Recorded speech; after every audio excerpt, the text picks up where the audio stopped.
जय जय श्री रामचरितमानस अध्याय 1 बालकांड दोहा नंबर 11।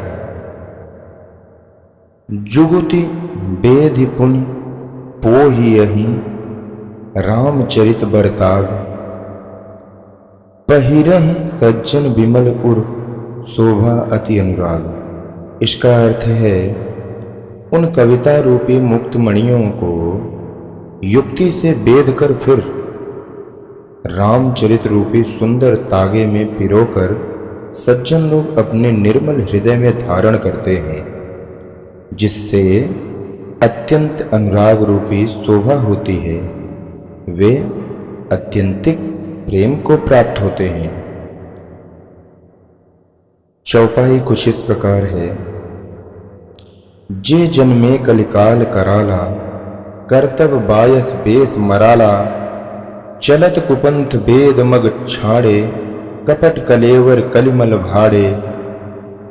जो कराल कलयुग में जन्मे हैं, जिनकी करनी कौवे के समान है और वेश हंस जैसा है, जो वेद मार्ग को छोड़कर कुमार्ग पर चलते हैं, जो कपट की मूर्ति और कलयुग के पापों के भाणे हैं।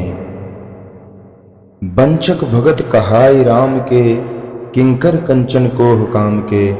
तिन मह प्रथम रेख जग मूरी, धीग धर्म ध्वज धंधक धूरी। जो श्री राम जी के भक्त कहलाकर लोगों को ठगते हैं, जो धन लोभ क्रोध और काम के गुलाम हैं, और जो धीगा धीगी करने वाले धर्मध्वजी, धर्म की झूठी ध्वजा फहराने वाले, दंभी और कपट के धंधों का बोझ ढोने वाले हैं, संसार के ऐसे लोगों में सबसे पहले मेरी गिनती है। बाबा गोस्वामी तुलसीदास जी की इतनी सुंदर मार्मिक वाणी से इस कथा को आप सभी लोग श्रवण कर रहे हैं। जो अपने अवगुण सब कहूँ, बाढ़ई कथा पार नहीं लहूँ। ताते मैं अति अल्प बखाने, थोरे मऊ जनि हैं सयाने। यदि मैं अपने सब अवगुणों को कहने लगूं तो कथा बहुत बढ़ जाएगी और मैं पार नहीं पाऊंगा। इससे मैंने बहुत कम अवगुणों का वर्णन किया है। बुद्धिमान लोग थोड़े ही में समझ लेंगे। समुझ विविध विध विनती मोरी, कौन कथा सुन दई है खोरी। एते हूँ पर कहरी हैं जे असंका, मोहित अधिक ते जड़ मत रंका। मेरी अनेकों प्रकार की विनती को समझकर कोई भी इस कथा को सुनकर दोष नहीं देगा। इतने पर भी जो शंका करेंगे, वे तो मुझसे ही अधिक मूर्ख और बुद्धि के कंगाल हैं। कभी न हूँ नहीं चतुर कहावों, मति अनुरूप राम गुण गावों। कह रघुपति के चरित अपारा, कह मति मोरी निरत संसारा। मैं न तो कवि हूँ न चतुर कहलाता हूँ, अपनी बुद्धि के अनुसार श्री राम जी के गुण गाता हूँ।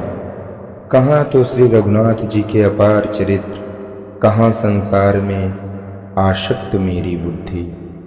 जेहि मारुत गिरि मेरु उड़ाही, कहूँ तूल कहीं लेखे माही।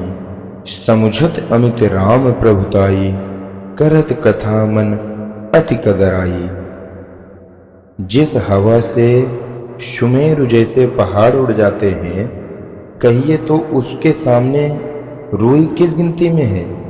श्री राम जी की असीम प्रभुता को समझकर कथा रचने में मेरा मन बहुत हिचकता है, परंतु प्रभु का आशीर्वाद लेकर के बाबा गोस्वामी तुलसीदास जी इस कथा को हमारे आप सभी के लिए उन्होंने बहुत ही सुंदर वर्णन करते हुए इस कथा को लिखा है।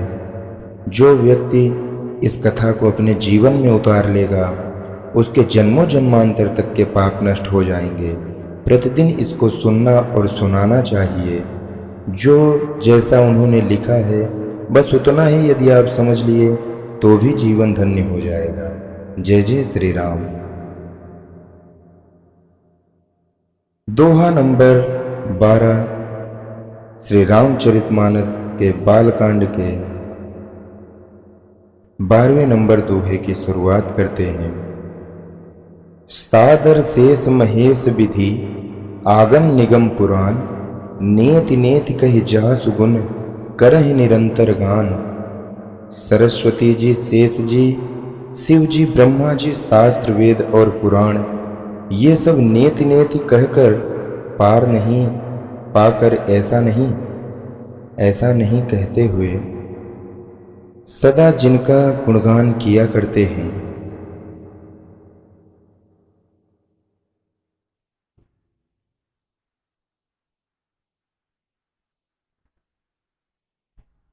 सरस्वती, शेष जी, शिव जी, ब्रह्मा जी, शास्त्र वेद और पुराण ये सब मिलकर नेति नेत यानी कि हजारों करोड़ों बार कहकर भी सदा जिनका गुणगान किया करते हैं। सब जानत प्रभु प्रभुता सोई, तथापि कहे बिनु रहा न कोई। तहाँ वेद अस कारण राखा, भजन प्रभाव भांति बहु भाषा। यद्यपि प्रभु श्री रामचंद्र की प्रभुता को सब ऐसे ही अकथनीय ही जानते हैं, तथा कहे बिना कोई नहीं रहा। जो जानते हैं उन्होंने इसको कहा, सुना, सुनाया। इसमें वेद ने ऐसा कारण बताया है कि भजन का प्रभाव बहुत तरह से कहा गया है, अर्थात भगवान की महिमा का पूरा वर्णन तो कोई कर ही नहीं सकता, परंतु जिससे जितना बन पड़े उतना भगवान का गुणगान करता रहे और करते रहना चाहिए, क्योंकि भगवान के गुणगान रूपी भजन का प्रभाव बहुत ही अनोखा है। उसका नाना प्रकार से शास्त्रों में वर्णन है। थोड़ा सा भी भगवान का भजन मनुष्यों को सहज ही भवसागर से तार देता है। एक अनीह अरूप अनामा, अज सच्चिदानंद पर धामा। व्यापक विश्व रूप भगवाना, तेहि धरि देह चरित कृत नाना। जो परमेश्वर एक है, जिनकी कोई इच्छा नहीं है, जिनका कोई रूप और नाम नहीं है, जो अजन्मा सच्चिदानंद और परम धाम है, और जो सब में व्यापक एवं विश्वरूप है, उन्हीं भगवान ने दिव्य शरीर धारण करके नाना प्रकार की लीला की है। शो केवल भगतन हित लागी, परम कृपाल प्रणत अनुरागी। जय जन पर ममता यति छोहूँ, जय करुणा कर कीन्ह न कोहूँ। वह लीला केवल भक्तों के हित के लिए ही है, क्योंकि भगवान परम कृपालु हैं और दयालु हैं, और शरणागत के बड़े प्रेमी हैं, जिनकी भक्तों पर बड़ी ममता और कृपा है। जिन्होंने एक बार जिस पर कृपा कर दी, उस पर फिर कभी क्रोध नहीं करते। गई बहोरी गरीब निवाजू, सरल सबल साहिब रघुराजू। बुद्धि बर नहीं हरि जस अस जानी, करहि पुनीत सुफल निज बानी। वे प्रभु श्री रघुनाथ जी गई हुई वस्तु को फिर प्राप्त करने वाले गरीब निवाज, दीन बंधु, सरल स्वभाव, सर्वभक्तिमान और सबके स्वामी हैं। यही समझकर बुद्धिमान लोग उन श्री हरि का यश वर्णन करके अपनी वाणी को पवित्र और उत्तम फल, मोक्ष और दुर्लभ भगवत प्रेम को देने वाली बनाते हैं। तेहि बल में रघुपति गुण गाहा, कहियौ नाय राम पद माथा। मुनि ने प्रथम हरि कीरति गाई, तेहि मग चल सुगम मुहि भाई। उसी बल से महिमा का यथार्थ वर्णन नहीं, परंतु महान फल देने वाला भजन समझकर भगवत कृपा के बल पर ही मैं श्री रामचंद्र जी के चरणों में सिर नवाकर श्री रघुनाथ जी के गुणों की कथा कहूँगा। इसी विचार से वाल्मीकि, व्यास आदि मुनियों ने पहले श्री हरि की कीर्ति गाई है भाई, उसी मार्ग पर चलना मेरे लिए सुगम होगा। बोलिए श्यावर रामचंद्र भगवान की जय। जय जय सीताराम।